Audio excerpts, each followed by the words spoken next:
evening, everyone. Welcome to episode 11 of HeroesHype Live, your source for all things Heroes of the Storm, Pro, HGC Open Division, HeroesHype Tempo Storm Series, Amateur Series, and beyond. My name is Lauren. It's my pleasure to cast this bad boy along with maybe Buzz, Bay of HeroesHype. The best coach in the universe, apparently, Aether, from what we've heard and discerned this weekend. And we're joined by the human highlight reel himself. That's what I call him. That's what I call him in HeroesHype Tempo Storm Series. How you doing tonight, Drated? Doing great. How are you? I'm doing really well. I'm really glad to have you here on the show. I'm glad you're able to join us. At the beginning, you're cool with hanging around for like an hour or so. That's generally how long the episodes last. You're good with that, right? Oh yeah, sounds great to me. Awesome, man. I got a chance to speak with you. He's already cut class, so he's fine. The importance of the Heroes community. Stay in school, kids. Yeah. And Alex49 says Drated needs a webcam. You don't see him. He's lively right there. I'm there. Hair. He's in armor and everything right now. Wait, did I point the wrong way? I can't tell. He looks great. He looks fine. Oh, yeah. And that flowing mane. I didn't know you played League of Legends though. I always thought you played Dota. I used to. Yes, I used to before I played HOTS. Back in the day. Wow. Yep. So which one was first though? Dota, League? Which one? I guess it was League, but I've always played Dota because I've always liked watching the international. So I don't know. It's always kind of been like just a game I play like on the side, and I still play it every now and then. So you have a deep history in the MOBA scene in general, then, right? Did you get any high ranking placements at all in your League of Legends or your Dota? Yeah, I was like high diamond in League, but I honestly didn't enjoy the game that much, so I just kind of quit for like 2 years, and then I found HOTS, kind of like rekindled my love for MOBAs a bit. What is it about HOTS that is different from other MOBAs for you? I think a lot of it has to do with the game time and the different map rotation. So like different map rotation obviously allows for like different play styles and like different heroes to be viable. So you have, you don't have the same kind of drafts, I guess, like every game, the same map, and it's more like dynamic, I guess. Yeah. That's what I like about it. So you like the game time though, so that you can make sure you get time in between, going to class and doing all your studies and making sure you're being a really good scholar, right? That's why you like the game time. That's it. That's it. All of there it is. There it is, everybody. All the studies. Drated, I've had a chance to speak with you on a number of occasions, and we actually got to hang out for a little while at Heroes of the Dorm. So I know a pretty good bit about you, but I'm really excited to sit down and chat with you in a more expanded capacity. I want to get inside your head for a little bit. Now, we were talking about, for between games, you get all your scholarly duties in, but I try to do a little bit of homework on you, because when we have folks on the show, I really do want to try to make this a platform for the community to get to know these characters, because I always say, like, we see these names moving around on the screen when we cast you and we see you make plays and stuff, but who is the human being behind that? So I tried to do a little bit of research, and I learned that you're a drummer in a band? Yeah, that's right. I've been drumming for, it's been about like 12 years now. It's been a long time. Wow. See, I would have never known that. And that's really cool to hear, because it's like, it kind of makes sense. There's a lot of, hand-eye coordination that goes into MOBAs as far as technical play goes. Do you feel any of your skills from being a percussionist translates over to your micro-level play? That's a good question. Maybe a little bit what you're saying with the hand-eye coordination, because like I can play with my eyes closed, so like I know like the position where everything is in like the drum set, I guess. So I guess that kind of like translates to micro decisions and HOTS a little bit. It's fast too. I'm about the Inception Drated here. You guys ready for this? Yeah. So I think the drumming has a huge impact on your level of play. Reasoning is this. There's in drumming, there's obviously a beat, a progression, a tempo, if you would. Is there not something similar in team fights as well? Are you not anticipating the overall turn of the beat in a team fight when to throw out those magic missiles, those orbs to make those plays? Is there not a similarity there? I guess you have a good point. I never really, I guess, considered it that way. But yeah, I mean, when you're team fighting, you got to know everything that's going on. Kind of like when you're playing a song. I guess it's a little bit of a stretch, Right. but a lot. No. see it. He's right. There's so much. Like a band is what typically 5 people. Sometimes Heroes of the Storm. 5 people. You got to be in sync with all of them. Great band, by the way. You got to know exactly what everybody's doing. Everything has to be well timed. Yeah, in sync's better than Backstreet Boys. I'm sorry, guys. We got to get that out of the way. Anyways, you got to be on the same page. Everything you're doing, right? I feel like you being a band has actually really influenced you in being that great team player. I mean, I would say more so than a lot of other carries that we see in the scene. Like you're way more willing to play like, oh, you need secondary support? I'll play secondary support. You need Medivh? I'll play Medivh. You know, like you're not somebody who's like, I want Greymane every game and Li Ming every game, right? You're part of the team. You're a team player. You're a good band mate. That is true. The drummer is definitely the team player of the band. You know, I'm not usually the one that writes like the structure of the song or the melody. I'm kind of like, I lay the foundation, lay the backbone of the team. You know, yeah, it's a good way to put it. We are actually changing Drated's life right here. Dude, I feel like we can't see his face, but like, he's like, yes, oh my god! Can. Like, of course we can. You see all the emotion right there? Drink and Run asks. I see a tear. Oh, so Drink and Run asks, so is the support the equivalent of the bassist then? Yeah, because no one cares about the bassist. Yes. Oh wow, feels bad. Yeah, sorry for the bassist, but yeah. Just play your tunes and support me. It's all good. You don't get a name like the Human Highlight Reel by being humble about the role support plays, I suppose. But Donna, the mem is in here asking the real questions. Are you actually Lucio? Breaking news? Drop the beat. A little bit. I play soccer too, so you play soccer, I think, right? So. You're just Lucy. Like We just need to get you a yellow tank top, and we're all good. Yeah, I get some Hero dreads Physio, too. Hello, how's it going? It says Drated is a scholar, a baller, shot caller, plays hot piece of music. I mean, I dare to hear any statements to the contrary. The next time you walk out for a LAN, you have to like play the drums and then just walk in front of their team and like drop the drumsticks like they do in Drumline. Should have done that. Should have done that in front of Kentucky. Dude, you would have beaten UTA had you had done that. Like you would have gotten so much. Yeah. I mean, the more I'm sitting there thinking about it, when I saw that you were in a band, I was like, I want to ask him about that, see if that has any parallels towards the concept of teamwork. But when you directly compare being on a team in Heroes to being in a band, especially being a percussionist, it's all very similar. I mean, it's like jazz. If someone, if you have a set pattern or, overall chord progression or whatever, and someone just for whatever reason decides to do something different, it's up to the rest of the team to really, counteract and find a way to keep the overall progression going. And as the percussionist, who else is more important than keep the team on beat than the guy wailing on the drums? I'm just saying, man. Just think about it. I'll definitely have to maybe think a little more in detail. Vicuri's got his fans rolling in here. Don't we all? My biggest fan. Artemis Howe says, "Is it true everyone likes Drated just like everyone likes Vicuri?" That's a terrible inside joke. That was such a goofy. Vic's in chat right now, so it's okay. He's getting flamed really hard from that one. Poor guy. Kind of expanding on the the teamwork aspect. Something that I feel gets overlooked is the definition of flex. It's like, it's pretty, on its surface, it's a pretty simple concept. It's like, I just kind of fill in wherever I'm needed. But I definitely think there's something to be said for higher level aspects of play. So, Drated, I want to ask you specifically, as someone that fills the role of flex, how do you define that word in that meaning?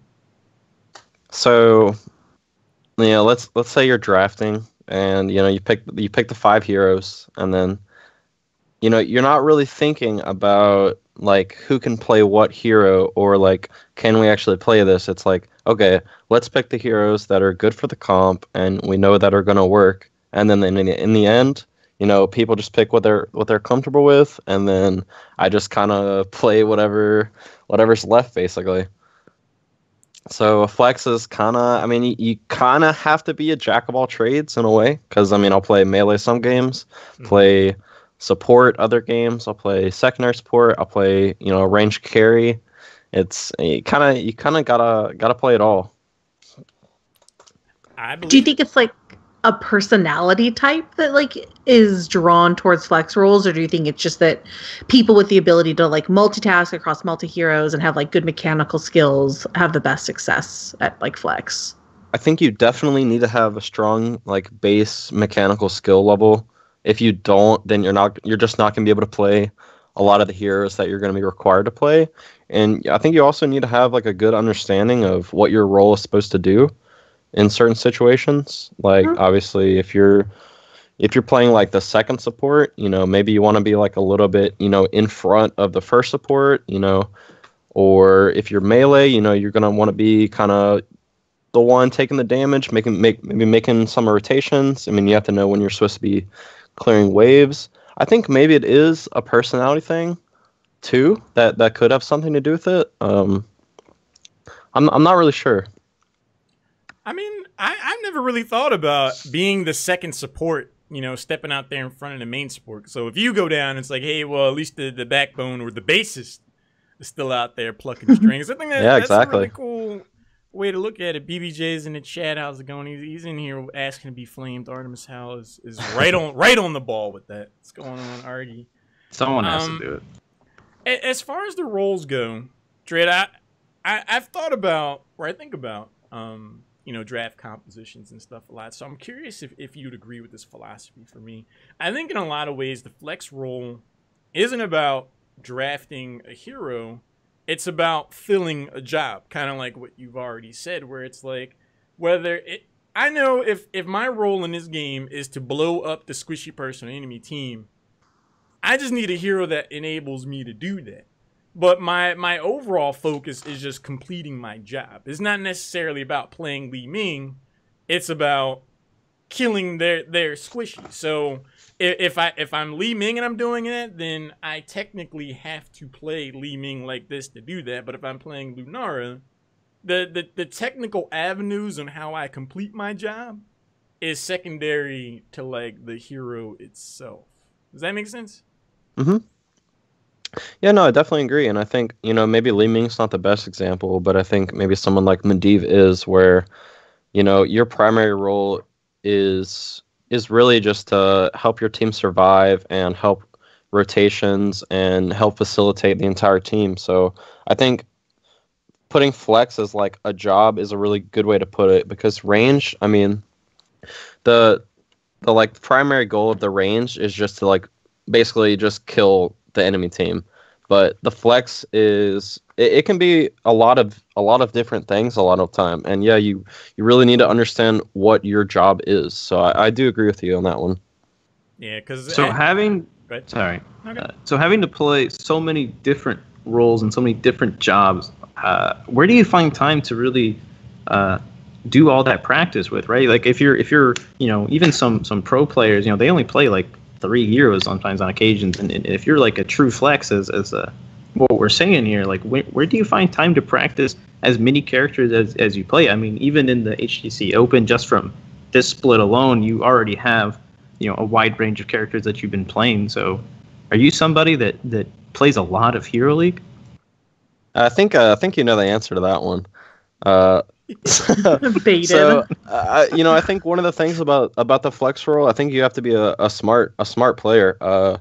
Sometimes it's not all about knowing the intricacies of the champion, but it's just about, like Halloran said, just knowing your job and what you're supposed to be doing on the team, how you're supposed to help facilitate your team to get the win.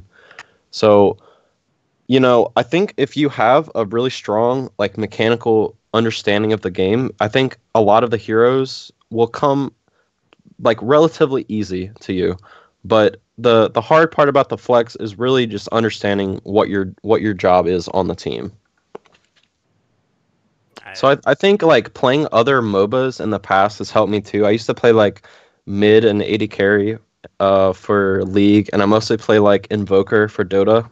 So I really like, the high. So always has to be a smart. You have to be a smart player. Play Evoker, right? So oh yeah, definitely. translates very well. Yeah, it's not just smart. It's also it's also the mechanical skill, and I think I've always liked heroes like that where just have a high mechanical skill cap and you have to have a really like deep understanding of the game itself to be impressive. I'm really glad you said that because I think for the flex role, intelligence and understanding the game is probably the most important. Because I mean, if you're a healer, your job is very narrow and linear. It's like in team fights, I need to understand my hero in this specific game to keep my team alive and utilize my resources to the best of my ability. In a lot of ways, it's the same for a tank. It's like I have to engage for my team. I have to peel for my team. I have to put my teammates in a position to set up plays to succeed. There's a lot of technical aspects to going into that, obviously, but the flex player has to worry about those technical aspects as far as positioning and things as well. But for a flex, it's like I have to worry about all that across an entire range of heroes that are specifically picked to serve a specific role in any given point. You have to worry about healing people. I have to worry about rotation, soaking, being this specific aspect of a team fight, and having the mechanical skill to actually execute those. So I have a lot of respect for anyone that dedicates themselves to the flex role, because it's not just like, I'll just play it whatever. There's a lot to go into it, like you said. So I'm glad you have that same perspective. Yeah, definitely. And I see BBJ in the chat saying playing Medivh every game so hard, Dan's game. But I don't know, man. Y'all haven't seen BBJ's Medivh, so I don't know. Came to flame, got flamed. The old gut punch out, and life comes at you fast, BBJ. And is yours. If it's not broke, don't fix it, right? Like Medivh obviously works really, really well. So, and I feel like that's like it's a niche pick, and I feel like would you agree with flex players and flex heroes that a lot of it is like niche for the comp and what you're trying to accomplish that game? Yeah, definitely. I think to have success at a high level, you need to come into the game having an understanding already of what you want in a draft and what team composition you want to have. And maybe in this certain composition, the way the draft goes, you'll maybe have 5 or 6 flex heroes in mind that get like narrowed down as the draft goes on. But you're always going to want to keep to like your initial goal of how the team comp fits. So then that's where the flex comes in. It's just like, how can we finish the team comp, round it out, and make it something successful. So yeah, with so regard, go ahead. Oh, no, you go ahead. You got this one. With regards to that idea, earlier you mentioned, like sometimes they just kind of pick your hero for you. With your level of game sense, how in general with importer support are you involved in the draft process? Like, do you say, I want this hero in a situation, or is it more the team's like, we need you to do this, and you're like, got it, like I can do that? I think I'd say it's like 80-20 FC Ignition drafts, and then the 20 is like me drafting. And, he might ask me at some point in the draft, what do you think's good here? And he might give me like a number of choices, and then I'll be like, okay, this hero is definitely the best here. And then he'll just like pick it. So he definitely trusts like my understanding of the game a lot. If he says like, what hero do you think is best? And then if, I tell him the hero, he'll just pick it for me. So there has to be like some, I guess, trust that aspect in that as well. Cool. Were you going to ask him, Ethan? Well, I was going to go back to kind of just your history of playing flex, right? You've been playing flex for a long time now, right? Like it's... Yeah, let's see. So I mean, even like it's been almost over a year at this point, right? It's been a while. If you consider, which a lot of people actually forget about this though, like especially in the first open, imported support actually did go to a LAN in their first iteration of it, right? You had Shot and Haas and Hacker MJ as the main tank, and so that's an incredibly old roster. But you still played flex for them though, right? I played like Yeah, it was like melee slash flex basically, because Shot would play some melee sometimes, and then I'd play some range, and then I'd play some melee sometimes. He'd play some ranged. So I guess yeah, I've always had a history of just playing the flex role, I guess. So after playing with Imported for as long as you did and the success that you found initially, what was it like when you made that transition to joining LFM? Like, what can you talk a little more about that? Like, what really happened there? So Imported, it didn't just have one iteration. You know, they did have the iteration with me, Haas, Shot, Hecarim, and FC, and you know we found a lot of success in that roster. And then we let's see, minus Haas, then plus Specialty was an iteration, and then that team broke up, and then that basically formed the Imported support that we know now. And then moving to LFM, FC Ignition has always been kind of the main shot caller, and me and him have always like bounced ideas off each other.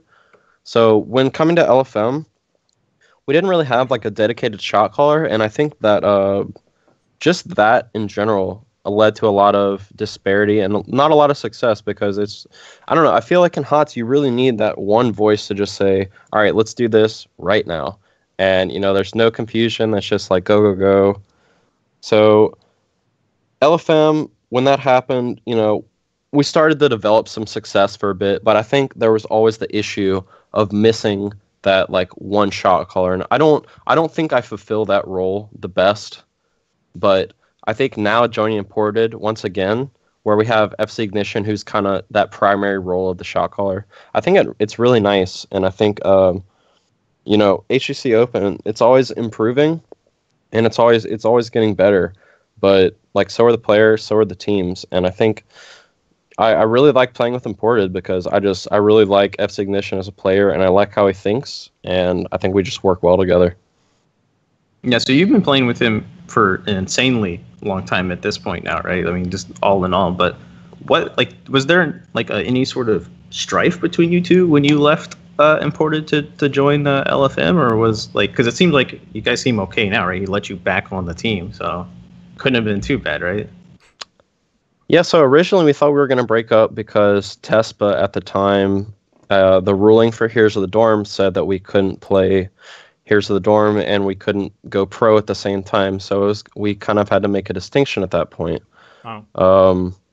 You know, so Imported ending up not making it in the first original HGC roster. We lost to Superstars, I believe. And then after that, I think FC at the time didn't really know if he wanted to continue playing HOTS, and he didn't really know where he wanted to go because that was he was, I think, about to graduate, and so he wasn't very sure what he wanted to do, and I wasn't either. And so I think there really wasn't ever any like strife between us. Like there wasn't ever like a falling out between us. It was just kind of like we went our separate paths, I guess. Is it nice to come back though and have that synergy like with somebody that you've played with for a long time? Yeah, definitely. It's super nice. Like even though we hadn't played each other a long time, like I mean, we found success almost instantly. Like just like boom, it just, I don't know, sometimes it just clicks, I guess. And he's just one of those like players that I click with. Yeah, it's like that girlfriend that you broke up with, but then you're like, wait, why did we break up to begin with? And then you get back together with her and you're like, wait, it's good. This is great. This is such a good relationship. Is it kind of like that?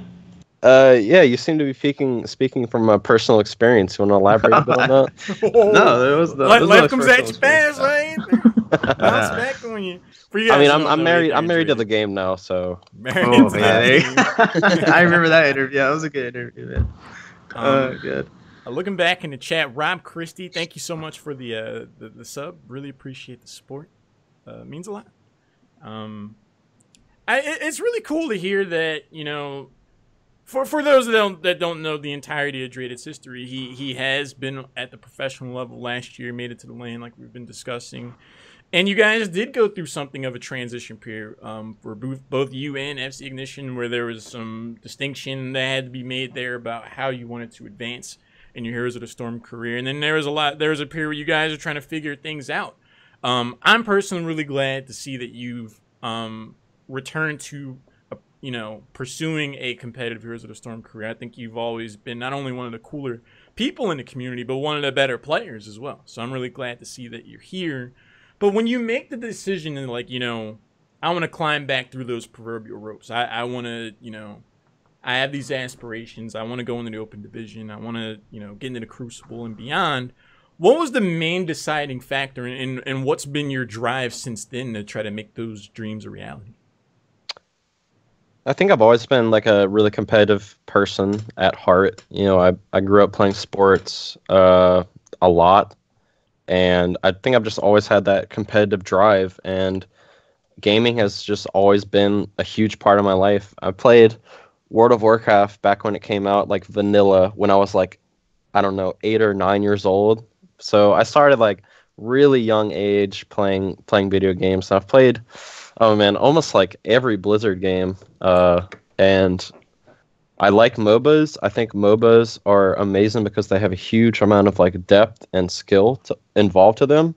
And it's just like you can just always improve your game. And I think that aspect of the MOBA in a competitive sense is what drives a lot of players. Just the ability to improve and just the drive to win.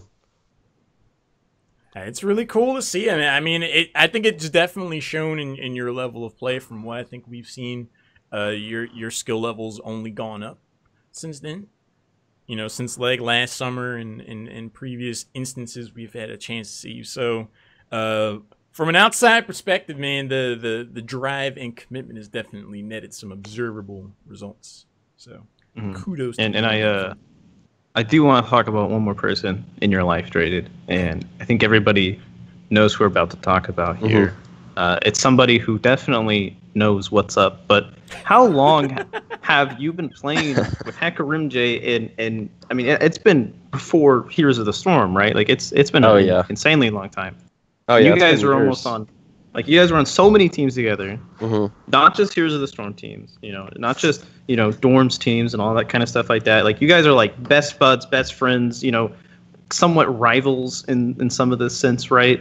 And there was even that brief period where you were on LFM and he was on Imported, and the whole time, just as you guys were playing, there was like hands reaching out, like we need to be on the same team again. So you guys poached him. Poached him from Imported. You forced him to join. I'm sure. And I mean, you guys were roommates and everything. So I gotta ask, what's it been like with him kind of like backing out of the scene? Like how has that affected you in wanting to pursue things? Like has that made it like you don't really have that guy who's always with you now? So what's that been like? Yeah, you bring up a good point. Me and Hecarim, we actually met in high school. We met through League of Legends, basically. We both played at the time, and he was like a Wukong main, and he was awesome. And I was like, "You're really cool." Yeah, I know, right? He's really cool, and yeah, ever since then we just started growing as friends. I mean, we've played MOBAs together, we've played Dota, we played League, we played HOTS, and ever since like.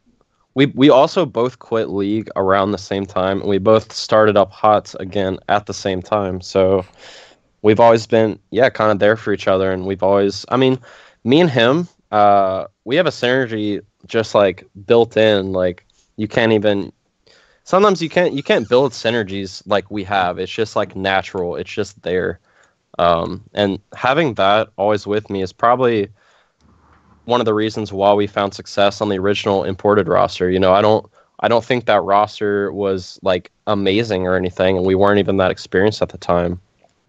And we still made LAN, and I think part of that had to do with like the synergy between me, Hecarim, and Haas.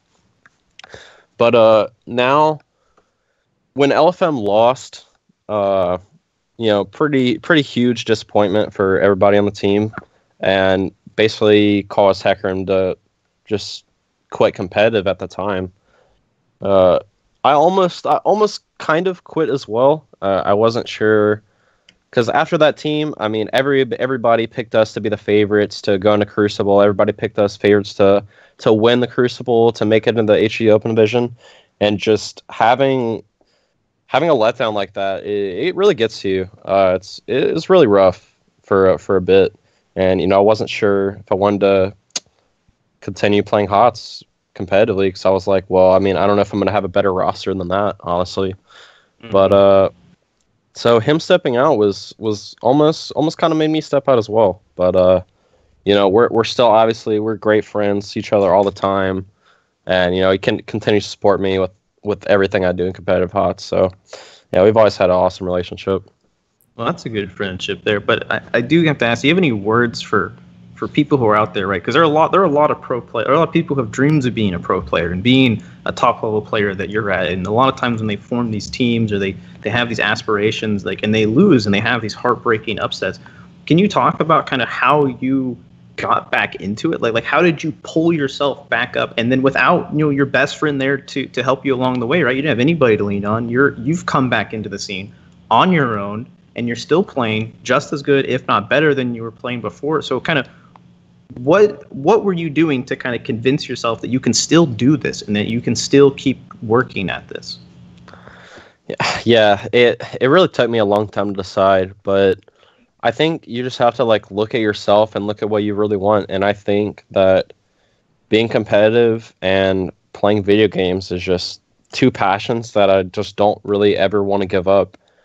And if you want to go pro, I mean, it's really hard, and you really have to ask yourself, do I want to put in the sacrifice and the effort to make pro? Because you can't really half-ass it and get there. I mean, we've spent hours and hours in scrims, hours looking at replays, competitive games, watching HOTS. I mean, I've spent so many days of my time just playing this game, and it's a big sacrifice that, you know, you need to make sometimes. So you really need to ask yourself, is this what I love? And is it what I will continue to love doing? I think. I think that's a really good point because, you know, we watch the HGC or you know, HeroesHype Tempo Storm series, the Open Division, and there's always one of those deriding hecklers in the chat that are like, you know, oh, I can do this better, or why didn't you do this? And, you know, they make all these criticisms. And I feel like being a professional in almost anything, you know, raw talent and things like that are important, obviously. But a lot of it just has to do with raw persistence. Showing up, putting in the hours, like you said, putting in the time to sharpen your craft and playing at a level like that. And I think that intangible element of someone to just be able to say, like, you know, I could sit on the couch right now. I could just do nothing with my time right now. Just hang out and watch stuff on Netflix. But no, like, to get off the couch and make a commitment to try to pursue a passion like that is something I think more people should have a more profound respect for. So I think it's really cool that you you know, you went through that transitional phase and decided to jump back on the proverbial saddle. But now that we've heard your, you know, in a lot of ways entering Heroes of the Storm, you had a partner. You had Hecker MJ who the guy knows what's up. I don't know if you ever sorted that part out in your time knowing him, but I think it's a really cool humanizing aspect to think that now, you know, that in a lot of ways foundation isn't there for you anymore. Do you think that on a personal level that's inspired growth in you as an individual, and if so, to what capacity? Oh yeah, definitely. It's been a lot of self-reflection because just, you know, for a long time, didn't know what I wanted to do in school, didn't know what I wanted to be after. But, you know, I think doing all those things really makes you understand, like, I guess who you are as a person and just what you want to do later in life. I don't know. Video games such a huge aspect of my life. Like I can never see a life without it, I guess, and I'm always going to want to be a part of that. That's really insightful, man, because a long time ago I wrote a blog post that Heroes of the Storm changed my life. And I really think that it did, because the aspects of teamwork and in trying to play competitively, I had an amazingly short competitive stint as a player before I started just committing more time, and then all my time pretty much to casting. It's just like the concept of being on a team really permeates and it hits all aspects. It feels like a marriage with 4 other people. Like you're getting to know someone in and out. And understanding their personalities, their traits, the times they're having a good day, the time they're having a bad day, because all those mental aspects filter into the overall performance. So to have that, you know, static element for your own career in Heroes of the Storm and to go without that, I'm not surprised to hear that that ended up being a rather introspective moment, because it's like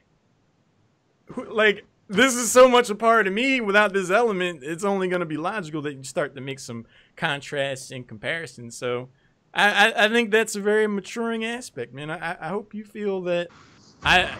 I'm sure it'd be very awesome to play with Hecker MJ, and hopefully you guys get to play again at some, like, I want to see him back. But I think there has to be a moment for you personally where you're like, I came out the other side of this, and I'm in this next chapter now, and I think you're a more well-rounded person for it. So. I definitely agree. I think esports has done a lot of great things in my life. I've met a lot of great people. Playing on a team, like you said, the team dynamic. I mean, you've got to work together. There are going to be times where you get down on each other, and there are going to be times where you lose, and there are going to be times where you win. And you know, in the losses, you still got to make sure that you're being the best team player you can be, because you got to always keep that morale up. You can't be negative. I mean, you hear a lot about, you know, some of the toxic people in, you know, HGC, NA, and EU, and it's just like, I mean, why, if you're on a team, why you want to play with a person that's just going to be constantly like degrading you and belittling you, I guess. And so, yeah, I think you just really, being on a team teaches you to be more than a team player. It teaches you to be like a good friend and just a good person. That's about as perfect as a response as I think we could imagine, man. You got McCurry in chat. I can confirm Drated's an awesome teammate. See? Aww. And then they go right back to the Kappas and memes, but I think that's there was some truth there. Yeah. There is some truth there, yeah. Definitely. And Fondo, of course, you don't see him. That's live. I am. I'm right there. Right there. What are you talking about? I'm literally right there. So I have a question for you, Drated. You know, it's the 2017 HGC Open Division playoffs. You make it through to the Crucible. Get in there. You go up against Team X. In a lot of ways, it doesn't really. Game 1, you dumpster them. Game 2, they rally back. Goes to the entire series. It comes down to Game 7. You make the game-winning play to win the team fight, win the series, and get yourself a salaried pay as you make your way into the HGC. What would your first thought be? A first thought would probably be, hell yeah, I finally won something. No. Okay, it's like, you know, when you've been in the open division for open scene for a long time, you know, we've taken a lot of losses in our days. I mean, you know, you see the teams that win, and you know, you think, all right, awesome, they won, and you know, you're not going to think about the teams that lose. And I'll tell you, some of these open teams have lost more times than you can count. I mean, they've lost thousands of times. So, I mean, you know, we got 7th, 8th at the LAN we played. You know, not a great performance. We got 2nd at Here's the Dorm, which may sound like a great result, but I mean, to me, 2nd is just like the first loser. It's not. Bobby out here. Yeah, I've always kind of first, your last. Yeah. Yeah, right. Because I mean, everybody's going to think about, you know, UTA, but no one's going to think about LSU getting 2nd. You know what I mean? And so I think about LSU. I know you do. But I think I'd just be overwhelmed that just the hard work and the dedication would finally just lead to something. Yeah, I mean, I feel like the root of success is to try at least one more time than you failed. That's right. Because like it's getting like, up one more time than you've been knocked down. That's right. That's right. Yeah. I mean, like Hero Physio said in the chat, Michael Jordan lost so many games. I mean, didn't he get like kicked off his high school team or something like that? He just yeah, he got cut. Yeah. Right. Yeah. He was terrible. He was garbage actually. But if basketball had been like a MOBA, he would have been flamed into like oblivion and would never ever want to play basketball ever Bronze again. 5. Pleb. Everything else. But no, I remember after the Heroes of the Dorm finals, and you can confirm this, Drated. And I intentionally made a point to seek you guys out to congratulate you on making it that far and putting in that effort. I fumbled over the words, but I wanted to try to convey a sentiment that, like, hey man, Wait, were you drunk? No. Oh, okay. I don't know why you were like I fumbled then. over the word. But I mean, okay. I couldn't find the right thing to say. It was like right outside the door at the top of the steps, and I was just like, I don't know. I know the competitor in you is always going to be like, you know, it sucks. You get this far, you don't get the end result that you want. But I think as far as going back to the conversation of valuing your teammates as friends and forming that kind of bond, I think in a lot of ways the journey is just as important, if not more so, than the overall destination. So I don't know. It's just cool to hear that stuff. But I was there. I was there for you, Drated. I was there. I know, man. We were all there.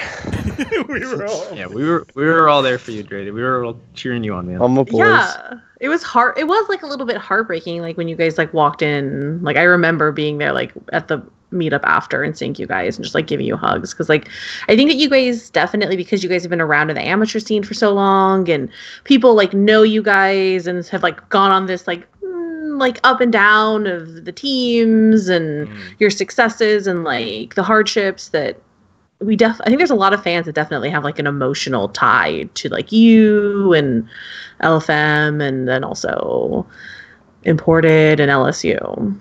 I'm a fan. I've been a long time fan. I've been following y'all for a minute now. Emotions, Dan's Emotions what? Calvin said just blame the flight fiasco getting the. Oh, dude, don't. You want to talk about your emotions? That was on a roller coaster. Stressful. Getting out the freaking Heroes of the Dorm finals. Mm-hmm. So how important is like your mentality and like your, I guess, I don't know what's the right word, like enthusiasm going into sort of like the end of this second split and like seeing playoffs and the Crucible like in the future for you? So I think the way that they designed the playoffs, just this split is way better than they had it do last split. I think LFM, we had some like issues where, I don't know, some days we just wouldn't play as well. Maybe it was communication, maybe it was just people being off. But I think when we came into the playoffs as the favorites, and you know, it was basically one best of 5 that determined. I mean, you know, nothing mattered in the regular season. Basically, it was just one best of 5. And are you going to get to the finals or not? And I think having that pressure on us made us cause to perform worse. And I think coming into it now, having the double elimination as kind of like a backbone, it really just helps our mentality and motivation in general. And I think everybody on the team is really motivated and enthusiastic. And, you know, we're starting to scrim more because it's getting to be that crunch time. And everybody, I think we're all feeling really good about it. BBJ says, do you think you would rather play Superstars or Lag F after losing in playoffs? You know, I remember a specific situation last year where we had maybe, I don't know, 12 owed, even in death, all time with scrims and you know, general HGC tournament. So,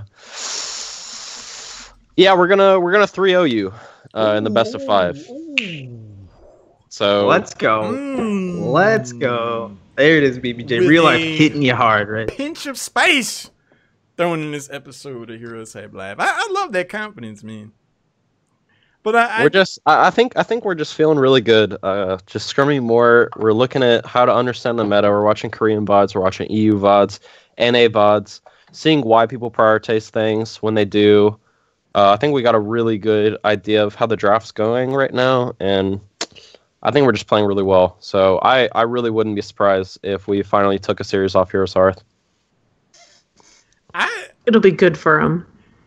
I think in a lot of ways, the matchups that we're seeing these days in the Open Division are more compelling than in the HGC proper. Watching imported support go up against Heroes Hearth, that best of 3 that went to game 3 that y'all had, I was like, I'm on the edge of my seat. Like, this is crazy. And to that extent, I wanted to kind of poke your brain. We just kind of delved into some of the insight that you had, where you much more favor this phase is set up of the open division than last, with it being double elimination and things like that. A discussion that we kind of had with Crowan and BBJ last week that I thought was really insightful, for lack of a better phrasing, was that I feel there's some room for improvement to a degree, or in some way, for the open division overall.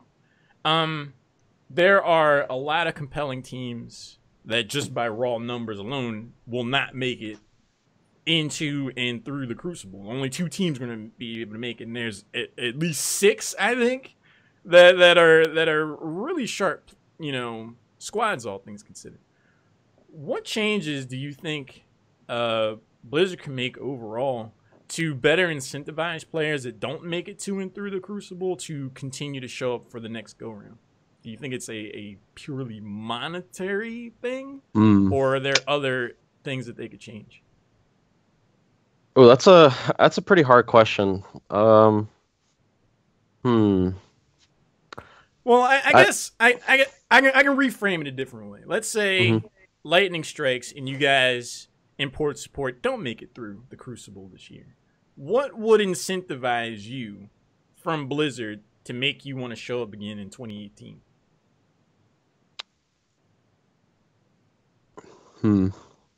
Maybe it could be the monetary value. I mean, I don't think teams below 4th make like any money. Basically, I think I don't know. It's maybe like I'm not sure. I've never gotten below 4th, but bad problem to have, right?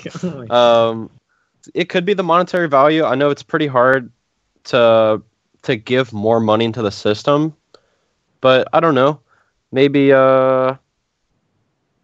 that's a really hard question. I think one thing they could improve on, I think there's not enough incentive for the first place team to like actually be trying their hardest to get first throughout all the cups. I think if they did a system similar to how BlizzCon does it, where like if maybe the first team had an automatic bye into like, I don't know, the winner's final of the playoff bracket, I think that could be a really big incentive for teams to try harder to get that first place during the regular season split, and have like kind of a ladder system. I really like the way that Blizzard had the ladder system when they were trying to compete for the I think it was the mid-season brawl, where like the 6th place team played the 5th place team, and then winner played the 4th place team, and etc. I really like that system and the way they did things, because I think it just incentivized team to be trying their hardest for every single match. Like for this last HGC Cup, I'm pretty sure HeroesHype has a pretty wide point margin. So even if they don't get first, it doesn't really matter to them.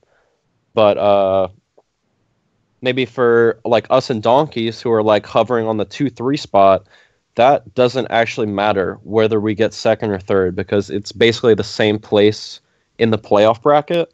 So maybe if there was just a little extra incentive on getting the higher spots, that could be a bigger incentive for teams to try maybe a little bit harder in these open cups. I think that's a really good response. I agree. Yeah. I believe that's the format they're going with for the HCC playoffs this go round, where it is like 6th has to beat 5th, and you have to just like go all the way up the chain if you're in one of the lower seeds and you want to try to win the whole thing.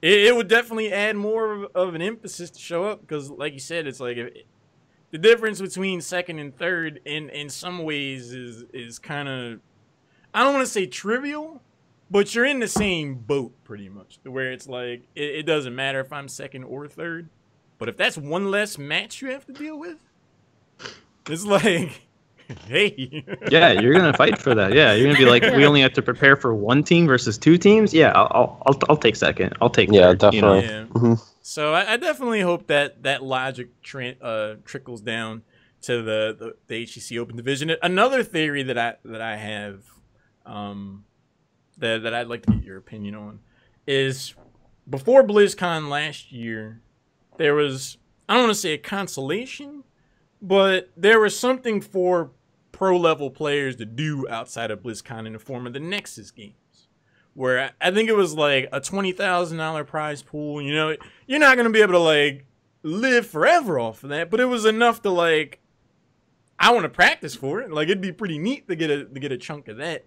Do you think pairing that kind of monetary prize with the open division would be enough to keep that kind of talent in the overall pool? So, like, as opposed to players who aren't in the HGC? Well, I feel like, you know, if you win, kind of like a bloodlust. Is that what you're kind of talking about? In a way. I mean, I guess what it will boil down to is just throwing more money into the open division. Because I feel like if you win a cup, you get some money, but it's not like, I don't know. It's not a paycheck.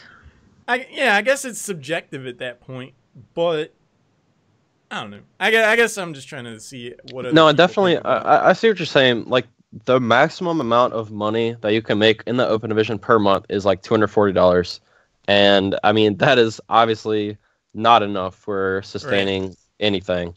So I think if they did give maybe a tournament or two, maybe with a little bit of larger monetary prize pool, I think it definitely could incentivize some more open teams to play. Yeah, I just think that there's something of an if they build it, people will come sort of thing. Because I feel like... I'll play devil's advocate here, actually. I'll do it. I'll do it. I'll take the other side. Okay, so getting to that pro level, right? Even just being a professional gamer is something that people really want to achieve, right? So it's kind of like that carrot on the stick, right? So if we make it too cushy to be in the open scene, right? Couldn't some people just be like, hey, I never want to go pro because I want to stream all the time. I don't want to have the hard schedule, but I want to win first every single time and get like a decent amount of money for it, like something that could potentially rival like with streaming plus the open money, right? They could potentially rival something like more money than what a professional player might make. So isn't it good to kind of have this huge gap between the two? I mean, I know that it's not the best for like sustainability, but like it's to weed out the people who want it more than the people who don't, right? To answer that question, I'm going to have to say no. I don't think it's I mean, I am not saying that someone in the open division should make as much as someone that's in the full-on HGC. But what I'm saying is, from a system level standpoint, I would use Crone as example. No flame, but a player that was in the HGC and for whatever reason they weren't in the HGC anymore. Is the open division incentive enough as it currently sits to retain that talent? I don't really think it is. I think you just have to be more of a competitor than, in a lot of ways, a realist. Because you put a lot of time to get a shot at making it back into the HGC. But memes aside, isn't wanting to be a professional gamer even just like you have to be somewhat delusional. Like you have to have a sort of level of drive and competitiveness that is borderline delusional, right? I'm just saying, like, you're not going to make millions of dollars and have an incredible but I'm saying, so like obviously sane people aren't doing this anyway, so why does it have to be a sane system? You're never going to be like, I'm on a boat. Like, you know, a yacht. There will be no yacht. Saying that. But what one I'm day, saying Blizzard, is, make it happen. First place team gets a yacht. Do it. Isn't enough of an incentive. That high level play will sooner or later filter itself out of the overall scene. So teams that do make it in an HCC down the road, they're going to be overall weaker because those stronger players aren't going to be there anymore. So then it just ultimately leads to becoming more of a clown fiesta over time, because the higher level talent is just going to go away because they're not going to feel like they should stick around. Do you think there's some, like, the nice thing about Bloodlust, right, and the Arcane 8 tournaments is that it allows pros and, like, high-level amateur teams to play together? So is that sort of the middle ground that when the 1, 2, 3 teams are, you know, at international events and clashes and things of that nature, is that sort of the space for that sort of competition? Because I think that any time that the pros are playing more against those top amateur teams, that's better for the scene. And then it also puts that money at like an equal spot that's up for grabs, so that it's not just like going guaranteed for one side, it's guaranteed for whoever deserves it? I think so. I mean, granted, I don't have like a concrete X, Y, and Z should be done.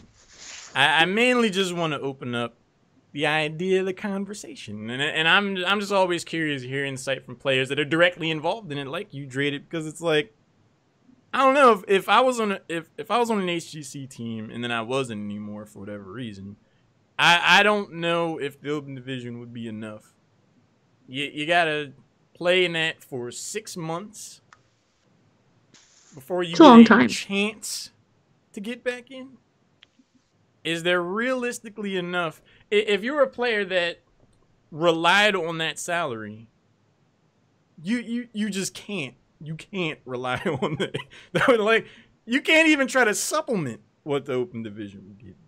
So I don't know. I get that it creates higher stakes, but I just feel like that ratio might have to be shifted. All right, then at that rate, we should also fix dorms for not having an all or nothing mentality in terms of its payout. Like, I mean, sure, you get the 4 people to come out and travel, and you pay for their travel expenses, which is fantastic. Land but like experience. But like, you're also asking for them to take off some time, and then they have no chance. Like, if like one super team comes through, and then just cleans the whole thing, then like that's going to discourage anybody else from trying, because you're like, if I'm not first and it doesn't seem possible for me to be first, then I would give up way earlier, right? Like, you would be like, all right, I'm done. You check out, because you can't aim for second, third, or fourth because they don't give anything. Yeah, but isn't it, once you've won, you can't win again, though, right? So isn't that also like one of the problems of Dorm, is that like it creates this environment where like schools can't actually like develop teams that are like steady, because I actually once don't they're in, know if that rule. I actually don't know if that rule's in place, because most of the time when a team wins, a majority of their better players end up going pro. So the team never really reforms again. But I actually don't remember if that's actually the case. Is if you've won, you can't win again. I think some players have talked about that's not the case. Interesting.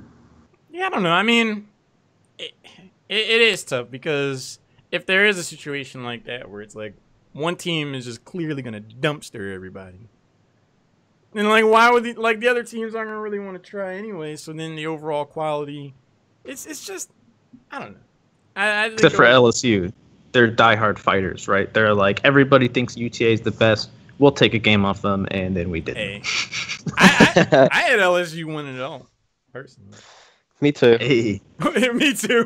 You might be a smidge I hope biased you there, did, Drated. But I mean, another aspect that I wanted to talk about, not only with everyone here in the chat, but also with you, Drated, as a player that has your eyes prospectively on the HGC scene, the current state of the North American region, spotty at best. Oh God! Don't even get me started on NAHGC. It's just, oh God, it's just bad. I don't want to flame any specific teams. I take it you watched it this week and traded. I did. I did watch it this weekend. First of all, I want to say that Roll20 comes in, looks super dominant against. They 3-0 Tempo, or was it Tempo? I know they 3-0 Freedom. I think they 3-0 Tempo, and then they 3-0'd like 2 other teams, and they're just like, all right, we're back. We've understand. We're playing with Goku. We're destroying. We've got everything figured out. And then even in Death is the first team to take a game off of them in like 13 games. Like, how does that make any sense? If the top team in NA, they work hard. Even in Death, works really hard, man. Loses to the team that's won like 5 games or 6 games, all of their split. Like, how does that look good for the NA scene as a whole? And then you're brutal on Roll20. I didn't think that would be the first thing you brought up, right? Like, I mean, so people kind of brush that aside because of everything else. I just don't know. Like, I don't know how. Like, if you look at Fnatic in my opinion, one of the most consistent teams in the world at this moment, and they're always so consistent. It just actually boggles my mind how consistent they are, just with their play, and just how they go do their things, and then you look at NA and it's just I just don't see any of it at all. And I don't know necessarily. I'm not saying that I'm better. Yeah, Kira, I know playing Ducks upset Fnatic. I do know that. But I don't know. You look at it's not just about the consistency of one team. It's about GFE getting 0-3'd by SSG. And then oh yeah. I mean, do you think it's like with GFE in SSG particular? Look really good though. Like, do they know they're in? Do they reach a point? Like, I feel like that happens in NA, right? Is like when a team thinks they have to have like a 15-0 streak in order to get into BlizzCon, then they play really well. But if it's like they've already fallen off, they don't try, or like if they already made it, like it's not, the effort isn't there. Like, do you think that like sort of drive is what affects the NA inconsistency? I don't think it's a drive. I really don't. I think teams are definitely trying to get top 2, top 3 spots. And I think they are trying their hardest. It's just, I don't know. Sometimes a team can look really good, and then sometimes they can look really bad on the same day, same weekend. Same set. Yeah, it's really interesting to me how that happens. I mean, I in this immediate discussion, I'm coming to the conclusion that it might be a bit of subjective conditioning, because like, I think for a long time there's been, these teams are good, these teams are not so good. There's been an established pecking order. And to that extent, it almost kind of made watching the HCC somewhat stale, because you would look at a matchup and you're like, well, that team is going to like walk all over that team. Are you going to say this is rigged? You say it's all scripted? No. Are you about to go there? Okay, No. okay. I'm just saying, like, the skill level used to be so apparent that it was like you can just look at the matchup and be like, well, that's going to be a 3-0, that might be a 3-1, that could be even, I might watch that one. And then as a viewer, is not necessarily as entertaining as a result. But what we've seen in this split is like, you don't know who's going to win at any given point. Yeah, you want to watch every game because you're like, craziest stuff might happen. Right, and that's why I made that tweet, because I was like, in the immediate term, I'm like, man, like every single one of these matches are way more entertaining than I thought it would be as a result. But then I'm like, wait, what does this really mean internationally? Because while these games have been fantastic and exciting, what's going to happen when NA goes up against anyone from EU or Korea or anything? Here's the difference to me about the consistency of the teams. I think when you look at Korea, especially, when you look at their like top probably 4 teams, when they all play against each other, I don't see them making mistakes as much as I see the other team making really good plays. And I feel like I don't see that in NA. I feel like it's whoever makes the first big mistake. And I feel like until we have a team like Fnatic, who every time will punish you for the mistake that you make, then NA is not going to improve. And I don't think there's a team like that in NA right now. And I don't think, I don't know. I don't know when there will be one. I think Roll20 is the best example of a team that looks to me like the team that will punish you for every mistake you make. But even then, they can lose games to even and death. So it's just, I think until we reach that level of consistency, like, I just don't see NA ever taking a series off of you. So I feel like you're being too hard on Roll20. I don't know. I just like you can't. They had an amazing. He's saying they're the most consistent, but even they. I know, but even still, yeah. But like, I don't know. I feel like I may be being hard, but there's so many other teams that you could be like really getting in on if you really wanted to. Yeah, no, you're completely right. But at the same time, like why not be harsh when NA has like never taken a set off of you? Ever. Okay. So how can you say that NA's need good higher standard? You're right. We need that. I am why we suck. You're right. I am why NA sucks, because I don't hold these teams to a higher standard. You're right. Yeah, it's all your fault, Aether. Kira going in with the insight. He said, "Don't forget, everyone hides drafts versus even in depth because it's a free win."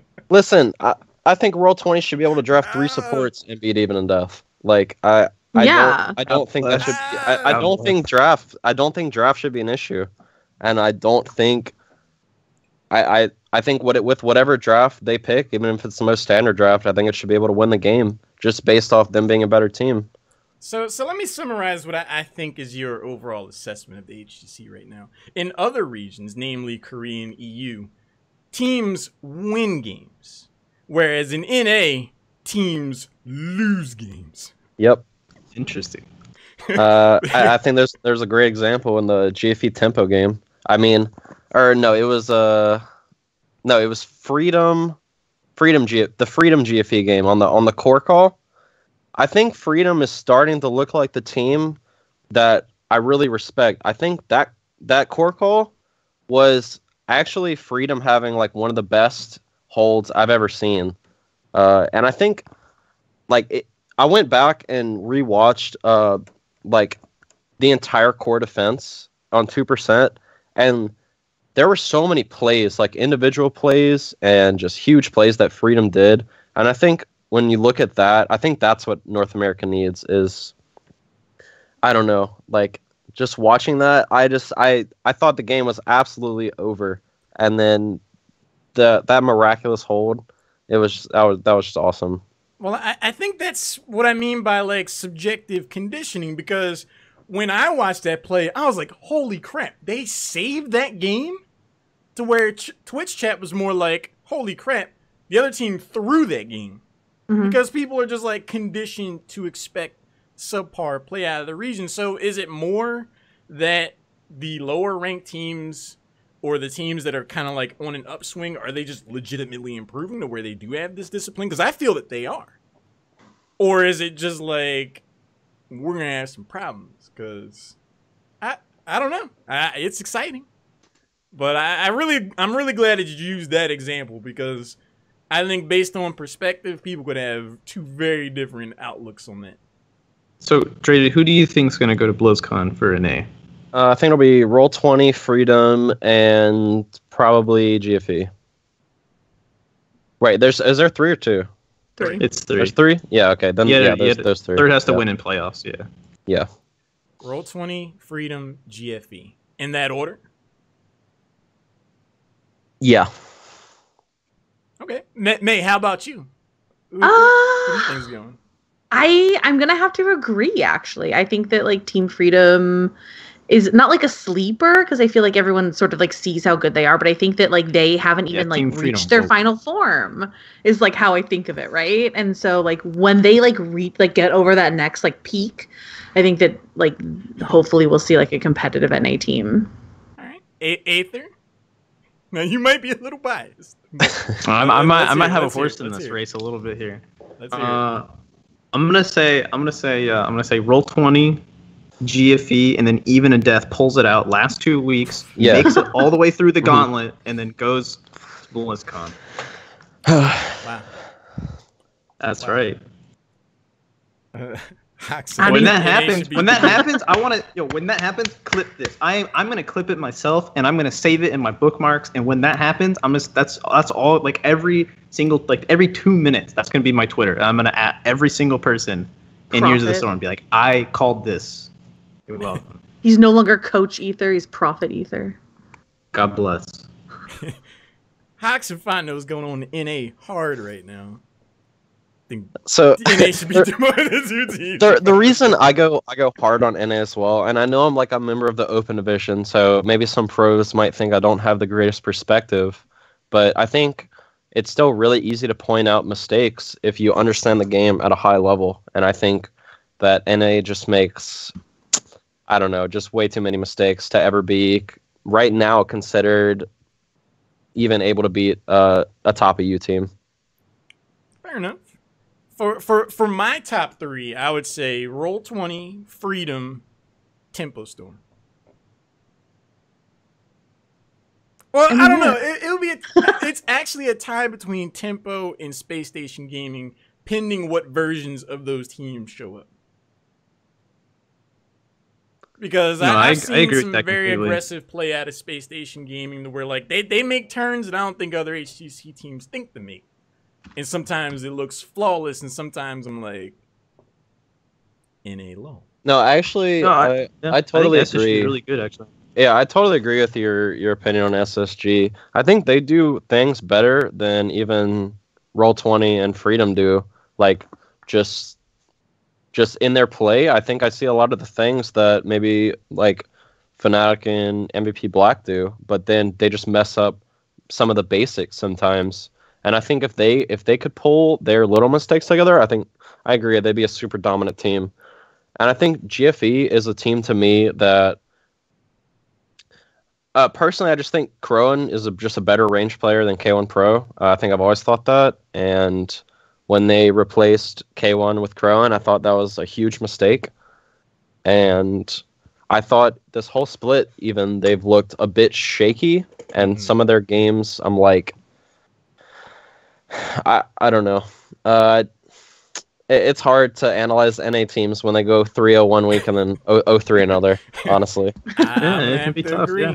Drink and Run said GFE 5th or lower. I don't think they'll go lower than 5th, but I don't think they're gonna be. I don't think they can. I don't think it's even possible to go lower than 5th at this point, right? Like, I don't know the numbers that well, but conceptually, I don't think they'd be below 5th. I think in a lot of ways they rely on gimmicks too much. Like they really like their global comps, and if a team divides by 5, adds 6, and solves for X on how to deal with that, they get rocked. I think that's the NA meta, though, is like macro, a little bit of like macro cheese. I mean, to a degree.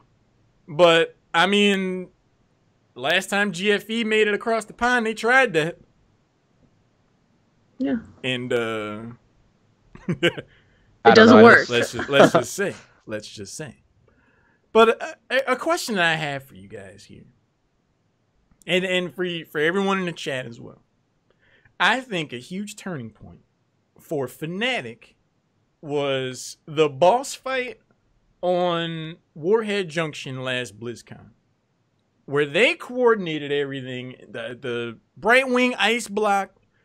I was there, so I don't know. Maybe it's just a standout moment for me. But they played their absolute hearts out to win that boss. Maybe not at that specific point, but that overall set, one version of Fnatic walked in, and a different version walked out. And that different version's been walking over EU ever since. Do you think there could be a moment for an NA team at this coming BlizzCon where they undergo a trial by fire and they evolve mid set, and then they're just this different beast forever as a result? I do. I think the team is Roll20. That's why I think I'm hard on them, so to say. I think they have the most potential right now.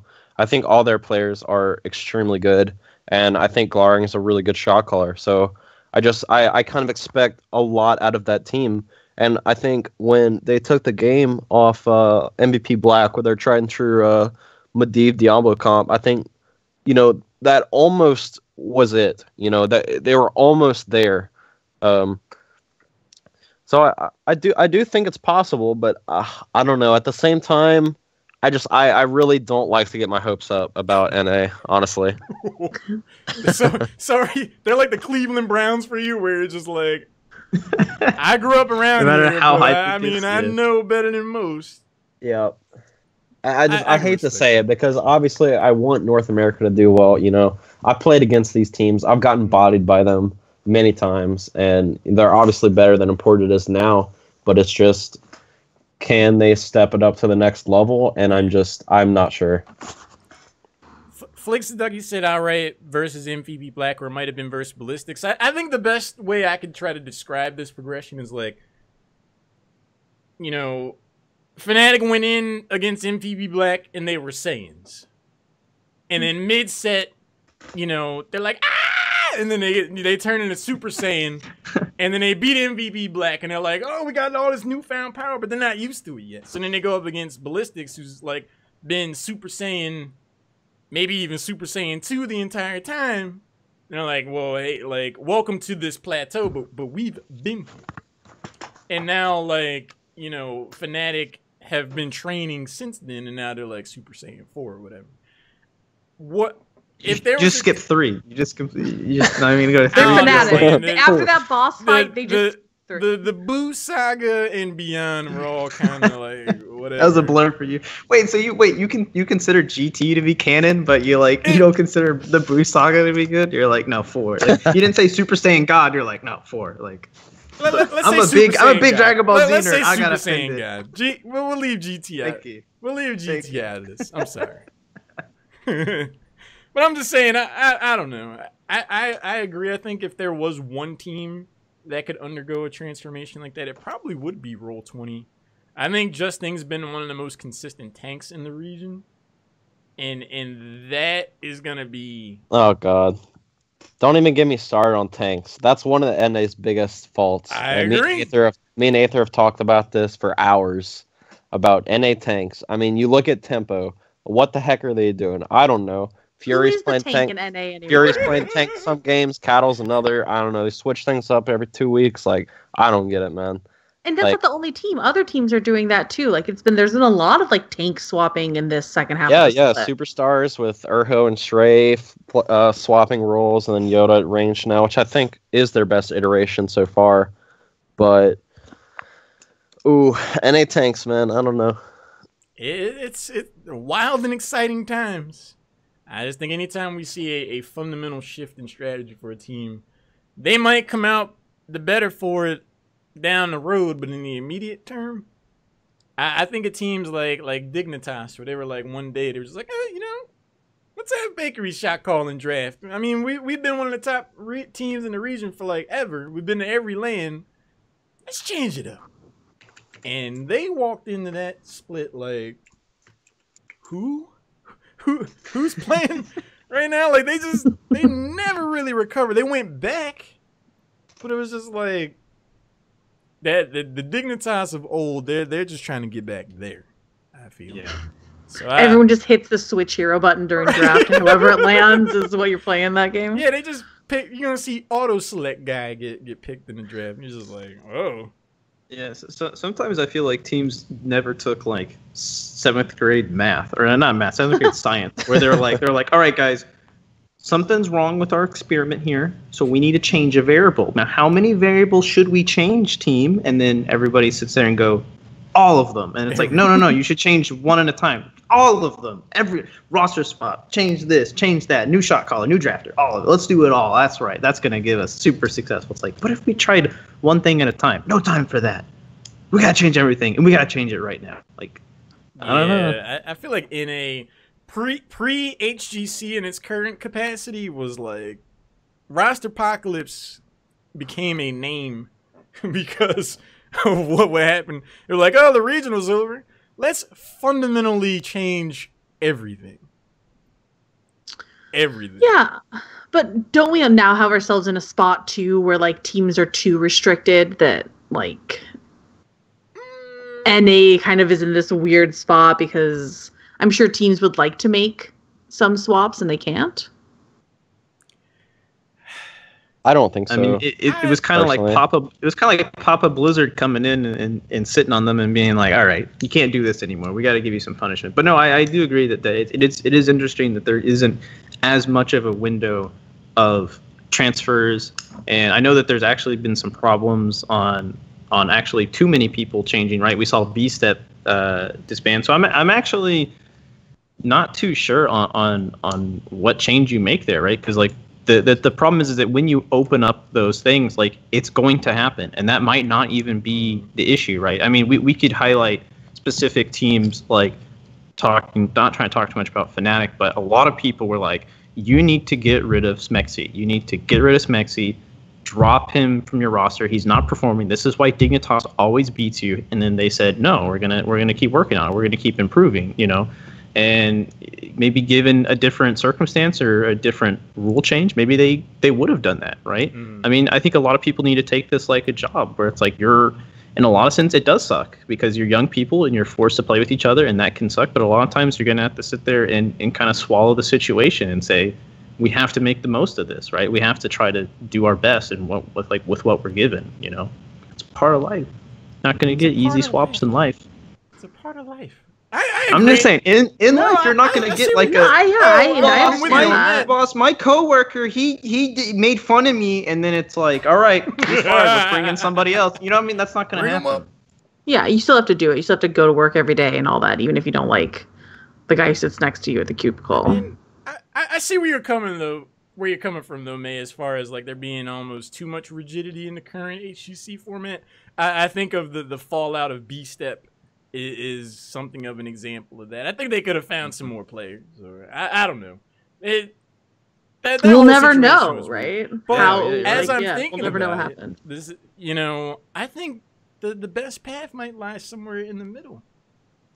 It kind of brings this whole discussion around full circle. But how about if there were like 3 specific sections of HGC, and at the end of each third, there was a crucible, where the bottom 2 teams could be eliminated. It's instead of every 6 months, it's every 4 months. That way, the gap between falling out of HGC and getting back in is shorter, so people may not be like, well, I got to play a whole half a year before I get another shot. Like, no thanks. 4 months is a lot more palatable. And it also opens the door for the positive aspects of a roster apocalypse while also garnering some stability. I'm just surprised we don't allow roster changes between phases, right? I think that's actually a pretty eye-opening experience, right? Because if a pro team or like a top team goes to an international, a mid season, and then they fail to do anything, then they're going to be like, maybe like, and some people would agree with them, like maybe you should change some of your players, right? I mean, that's an option that should be given to them if that's the choice that they want to make, or then other players who are like, some like a lot of teams, if you only care about getting a paycheck and you only care about staying in HGC, you don't even have to care about the first phase, right? Because you're like, whatever, if I win a couple and I make sure that I'm, 6th place, if I'm not at the complete bottom, then that's fine. So you could actually just chill.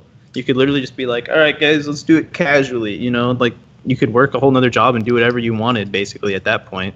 So I feel like there should be crucibles in between these phases to give these players who are really hungry for an opportunity, like more opportunities to get in, because there is so much time in between the end of these seasons to actually make a chance to get in, right? Yeah, I mean, the more I'm thinking about it, a crucible every 4 months just seems to be a really nice balance. I don't know. Keep the fire under those pros' asses, man. Make them let them know that there's these people in the open scene that would love to have their job at any moment. There's that, and it's just like I think of players like Urho. I felt so bad for Urho after the crucible because it was like, all right, guys, we did it. We just made it through. I'm still a professional player. We're still here, team. And they're like, actually, like, yeah, got it. Before you celebrate too hard. I mean, granted, he landed on superstars, but if he didn't, that would have been the grimiest story of Heroes this year. It's like, thanks for getting us through. By the way, I don't know. I mean, I'm sure they had other reasons. Like, I'm sure there's probably so many things that went into that we're just not aware of. For sure. But yeah, like, you're right. Just on that shot alone, bad taste in your mouth. Yeah, you're like, oh, that's weird. So Flix, like Poor said, Arrow. he said that Crowan feels 6 months is appropriate for Crucible matches. I get it. I'm not saying that it's necessarily 100% wrong. But I just think there's consequences to every decision.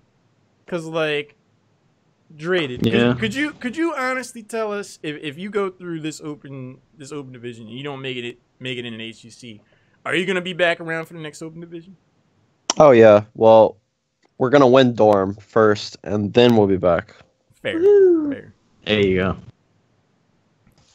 That's because you have the commitment and drive. I just feel like there's gonna be a lot of players that won't feel the same way. To be like, I'm not spending another 6 months for just a chance at this. Because like I don't know. I think the 4-month cadence is more akin to how it was last year.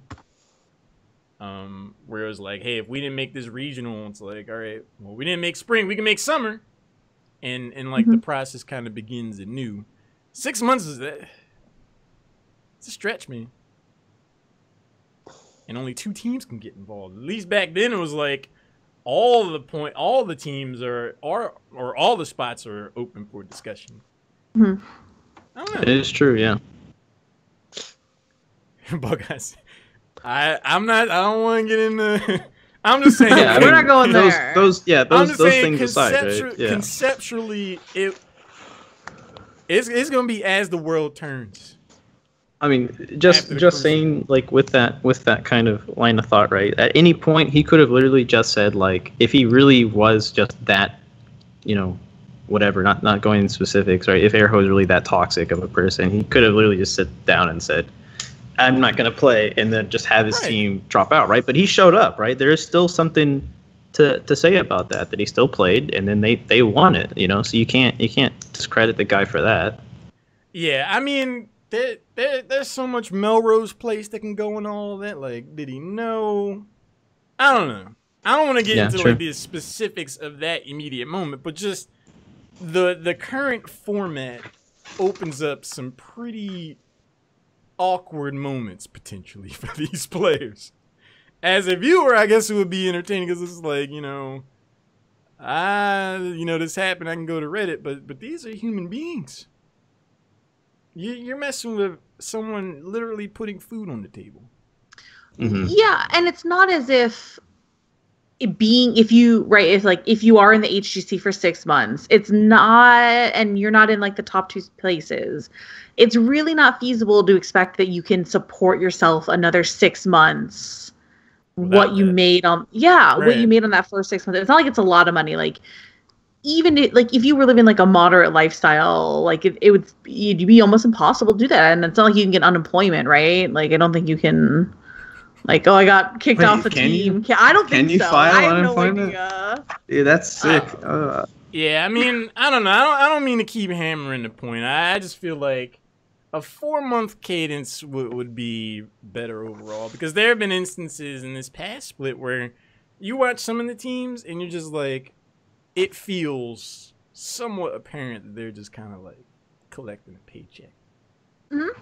It just doesn't feel like they're going in there with the heart of a warrior, like really giving it 100% to, by extension, make the games all the more exciting. It's just like, I would hate for the HGC to devolve into a situation where someone's like, well, made it back in. Guess I can just lowball and just kind of like soak this paycheck up for a few months. Like, I don't want it to ever become that.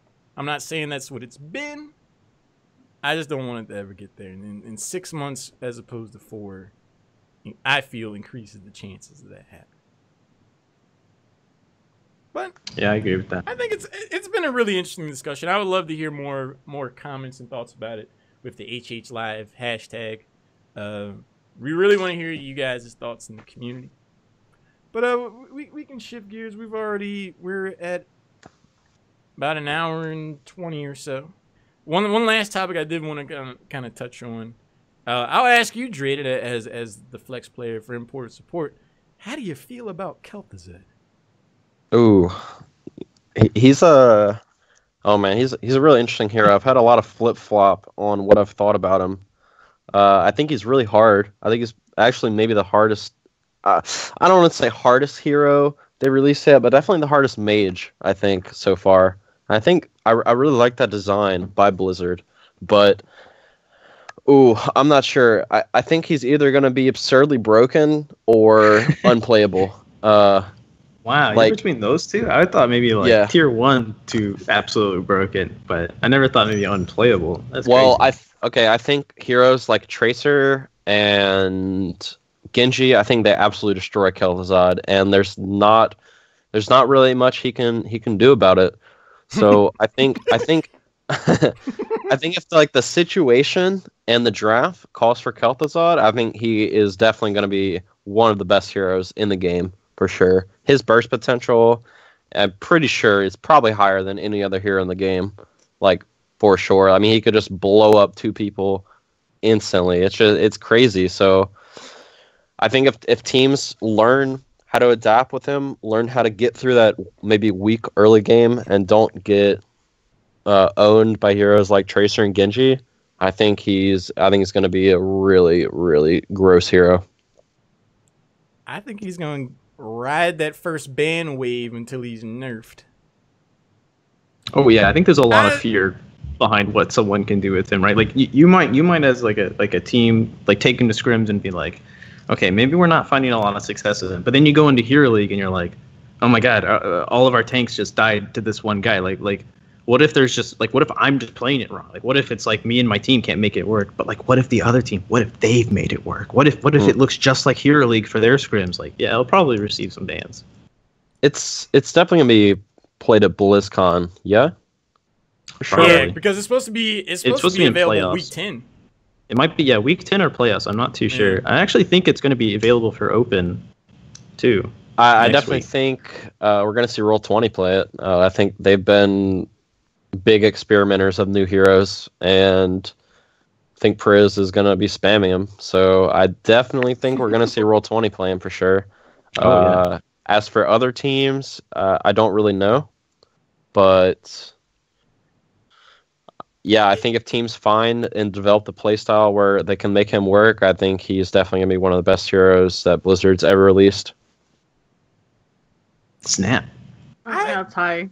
I think he holds a lot of promise. I think he's, granted, I don't play it, in the 5v5, we're all in voice comms, we scream, like, I don't play at that level, but he just seems way overtuned. I think that there's something to be said for, like, skill to effectiveness ratio. I would love it if it was like, I get owned by Kel'Thuzad and I'm like, wow, that player made a really good play. Like I can appreciate and respect the effort to pull something like that off. But I think as time goes on, where players get more used to his unique play style and they're able to chain those abilities together, his level of effectiveness is just way too high. Because right now it's like, there's a amazing Kel'Thuzad player, like he's making plays, he deserves to have that kind of impact on the game. Over time, more of those players are going to cross that threshold, and it's just going to be like, he's just too good. Like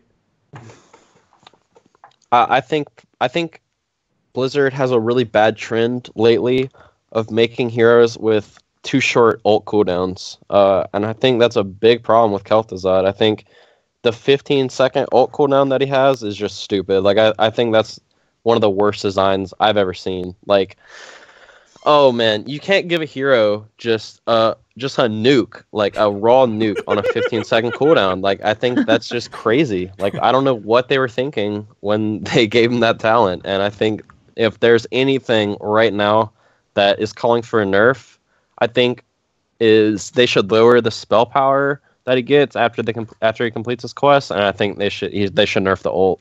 Yeah, because I mean, you think about it conceptually. Entomb was on a 50-second cooldown. All that does is box you in. They increased the cooldown on that.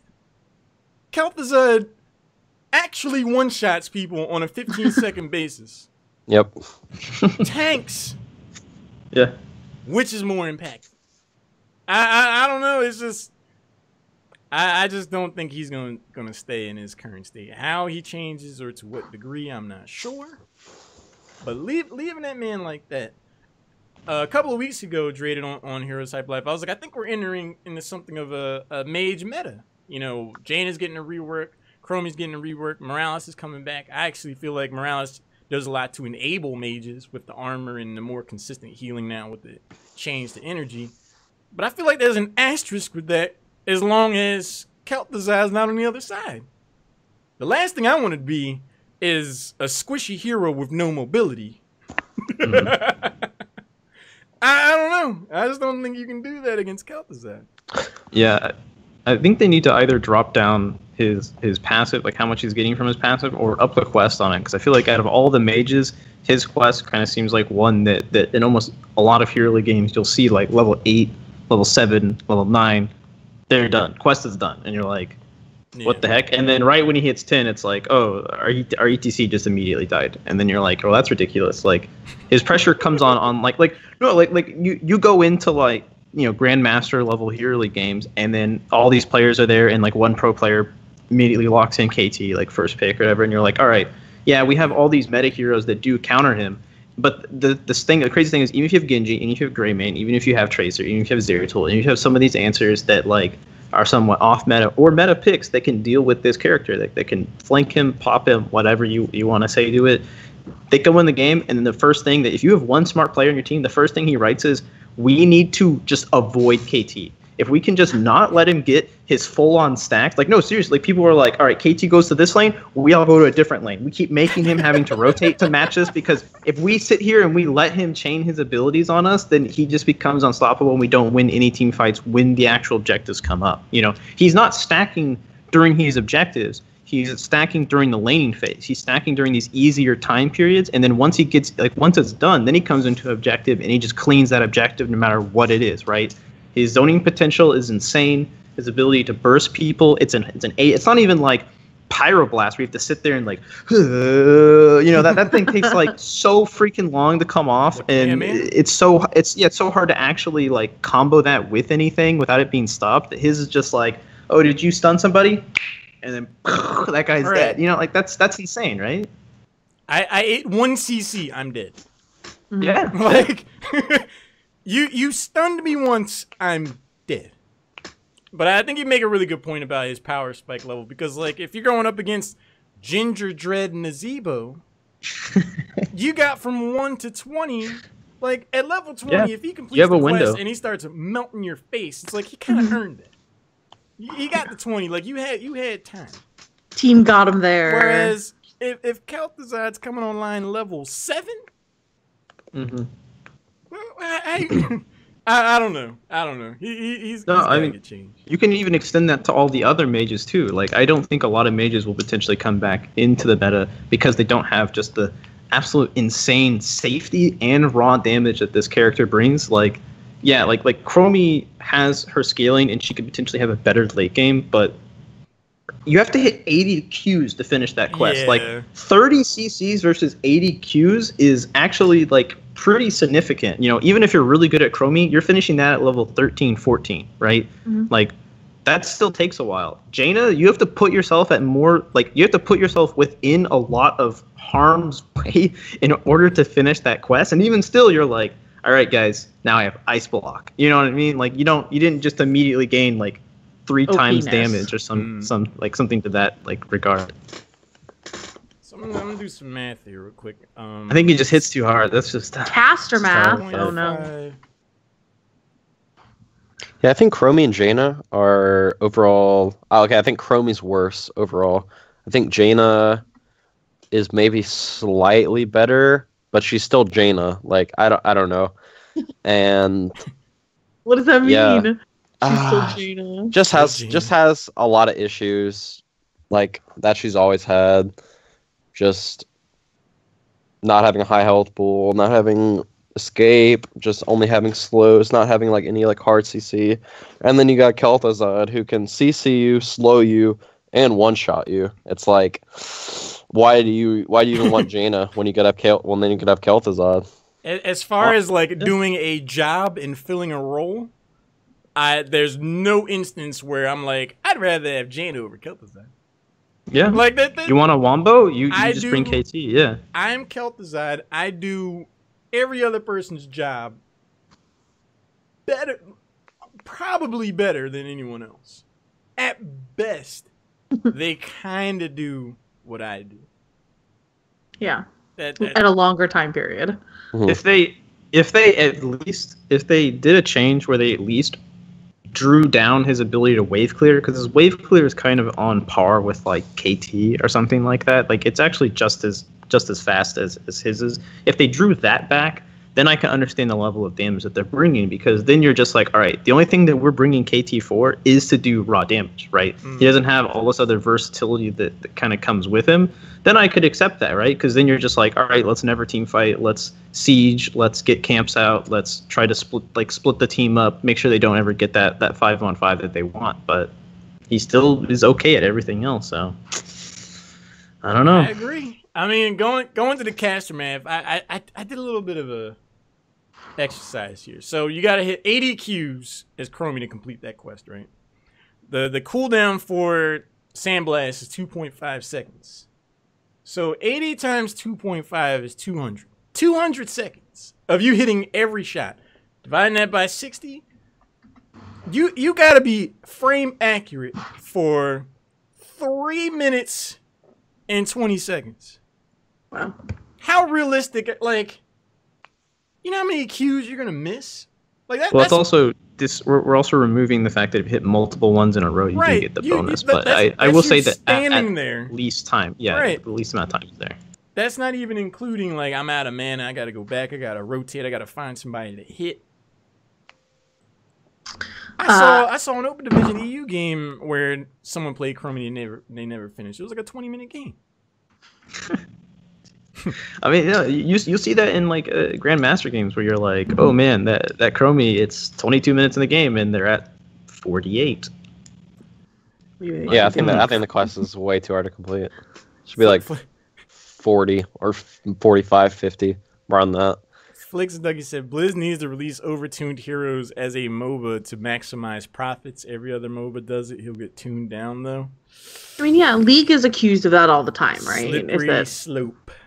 Yeah, I mean, you realize that this started happening when I think Blizzard, we got Ghostcrawler for World of Warcraft, right? And Ghostcrawler was from League of Legends. Oh no, that was reversed. My bad. Okay, I have this wrong actually. But there is probably somebody at Blizzard who, when you're sitting there and somebody's designing a hero, they walk in, they're greasy looking in like a suit with like maybe a cigarette in their hand, and they're like, KT, yeah, like a used car salesman, but they're like, KT's gonna be so much fun, and people are gonna buy him because they love the lore behind him and they love the character. And he's like, he should one shot everybody, but that's not healthy for the game. Into the shadows. No, he should one shot everybody. We're gonna make so much money off this.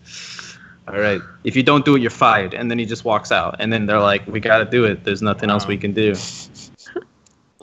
I mean, that totally happened. I can think of a number of instances where a new hero came out and they were like, it was dumb. Like recently though? Well, I mean, I think it's taking a dip. Like, Drana came out broken. Leoric came out, oh my god. Li Ming came out. Li Ming was worse than Kel'Thuzad right now. Like that was egregiously over. I think Thrall's release was probably the worst one though. I don't know if people played back then, but Thrall's release was like he healed himself, he had battle momentum, so he had attack speed that gave himself battle momentum to give himself more attack speed that then healed him continually while he was doing this. So it's like if you didn't chain CC him and kill him, then he just kept healing. So well, then it's like the lore favorite characters then are OP, right? So it's like if KT is like a lore favorite character, Thrall is definitely, as far as like WoW is concerned, like Thrall is. No, dude, any person that likes Warcraft, anybody that likes Warcraft lore, if you talk about Thrall, they get so mad at you. They hate Thrall. Most people hate Thrall. Yeah, but Blizzard doesn't hate Thrall, right? Like, doesn't what's his name love Thrall? They let Chris Metzen retire, and then they gave up his weapon, so I don't think they cared about him too much. All right. But I mean, I think it's taking a dip from like the Li. I think Li Ming was the last big offender. For the most part, the heroes since then have come out relatively balanced, if not just like bad. Like, wait, can we talk about every Kale rework though that he had received until like this most? There's like 5 different Kale classes in the recycling bin. Yeah. Let's not even talk about Tassadar either. Oh man. Oh yeah, there's other ones. Oof. Says the flex player, right? Yeah. Says the fuck yeah. Do you play Tass or? I actually am not the Tass player. Not a true flex then. The Tass bitch, as we like. I am actually the ranged when we pick a Tass. Right. What did it maybe just say? I mean, that's like there's a person who plays Tass. It's like a Tass person. It's a it's a bitch. It's a bitch. So if a Tass player played an instrument, it'd be the bass, is what I'm hearing. Yeah, basically. Okay. It'd be like the steel drum. Or like the tambourine. Yeah, you just. I was about to say. Yeah. Give him a little cowbell thing. Full circle. Yeah. We brought it full circle. Lucio is broken. Zul's dumb. Samro had a short instance where it was like, good lord, man! Like, really? He's still busted in quick match. But then Zarya came out like okay, then like what? And then they were like, everyone what? just ignores Zarya, so we're just gonna make her damage ridiculous. And then I was like, all right, there you go. That was crazy. Give task players something else to play. Yeah. Oh, Drated, you just lost a hand, man. Hero Physics. Like, I like steel drums and tropical house music. Hello? Oh, I like steel drums too. It's just like it's hard to mess it up. You know what I mean? That's kind of what I'm saying. Drink and Run is saying Zool came out after Leeming, and Zool's win rate on release was 4% higher than Leeming ever got to. I didn't know that. Interesting. But still, that's yeah, what I would Zool say. was, OP release heroes. Some But men at work. is that just like what happens though? You release a hero, and no matter the amount of testing that's going to happen, once it sort of enters the real world environment, Yeah, you're going to have to adjust it? It might be an inadvertent indictment on some of the Blizzard developers, because they might hit the Kel'Thuzad skill shots like 40% of the time, and it's like, oh, well, it landed, baby, nice. But a player is going to be able to hit that like 70% of the time. They're like, wait, Yeah. what? Like, I do have to know who's doing their play testing. Like that has to kind of be brought into consideration, right? Even though That's every game. I think Drated, actually, one of your ex-teammates is a play tester now, so maybe you can blame him for the state KT's in. Oh, I blame him for everything. So I mean, yeah. rest in peace, handlebars. got him, coach. But we've now exceeded the hour and a half mark, I do believe. Drated, dude, it's been very fun to have you on the show. Your insight, learning about what drives you as a player, your mindset as the flex player. It's been really cool, man. I really appreciate you being on the show. Thanks for taking the time out of your evening to hang out with us. Of course, yeah. Thanks for having me. It was a lot of fun. Where can the good Oh folks my find God. you? Love discussing it. We didn't talk about your aunt. Your aunt. Oh, my aunt, yeah. All right, She- we'll have to my save aunt's that great. for another time. We'll say that for another time. All right, yeah. Next time. Next time. Next time. Next time. But where can the good folks find you? Find me at twitter.com, so that's StraightHots, and that's about it. That's all. Yep. Fair enough. Well, Drated is the flex player for Imported Support, one of the top teams in the amateur scene, slated to make it into the Crucible and beyond by a lot of accounts. So when you check out the Open Division, keep an eye out for them. We've also seen them at our very own HeroesHype Tempo Storm. That's where he earned the nickname the human highlight reel. I'll never forget that Tomb of the Spider Queen game. Really cool guy. Thanks again for you being on the show, Drated. Maybe Buzz, Aether. I always love hanging out with you guys. Look forward to Tuesdays. Very much so. Wait, Drake, is your aunt in the chat? I don't know. Maybe. I didn't know those were. Oh! I don't even know. Dude, she's I'm been gonna here have to since the talk about it beginning. She's been here since the beginning. Yeah. Hi, Aunt. She did ask me when the podcast was. Aww. That's totally her. Aww. Hot Say Sam. hello. Wow. See? Well, welcome. What support? There you What go. support? See? Dude, none of my aunts, like, no. They'd be like, what? You might not be like, what's a podcast? A lot of them were like that at first. Trust me. You know how hard it was to get my mom to watch me when I was casting Heroes of the Dorm? I was like, Mom, click this link. I don't know what's going on. Like, Mom, I'm actually casting. I can't help you with this right now. I'm here. Just click. It's just she ended up pulling it off, but yeah. So props to you, Drated Time. Thanks for coming out here and supporting this young lad. What a swell guy. But be sure to get involved in the community. Hashtag HHLive. We want to hear your thoughts and comments about the things we discussed. There's a lot to talk about. The HCC region as a whole, the amateur scene is alive and well. Kel'Thuzad, just anything you guys want to bring up on the show. We encourage conversation here during the show as well, and bring us topics to talk about, and then show up and we can turn this into a little bit of a water cooler affair. Thanks again for hanging out. My name's Lauren, maybe Buzz, Aether. We're the regulars. Drated again. It's been an absolute pleasure, my friend. Can't wait to see what you pull off in the Open Division. But for now, we're gonna call it a night. Thank you guys so much. See you again next Tuesday, 7 p.m. and tomorrow night at 9 for HeroesHype Tempo Storm Series 3. But for now, we're going to take off. Have a great night, guys. Good night, everyone. Yep. Bye. See you later.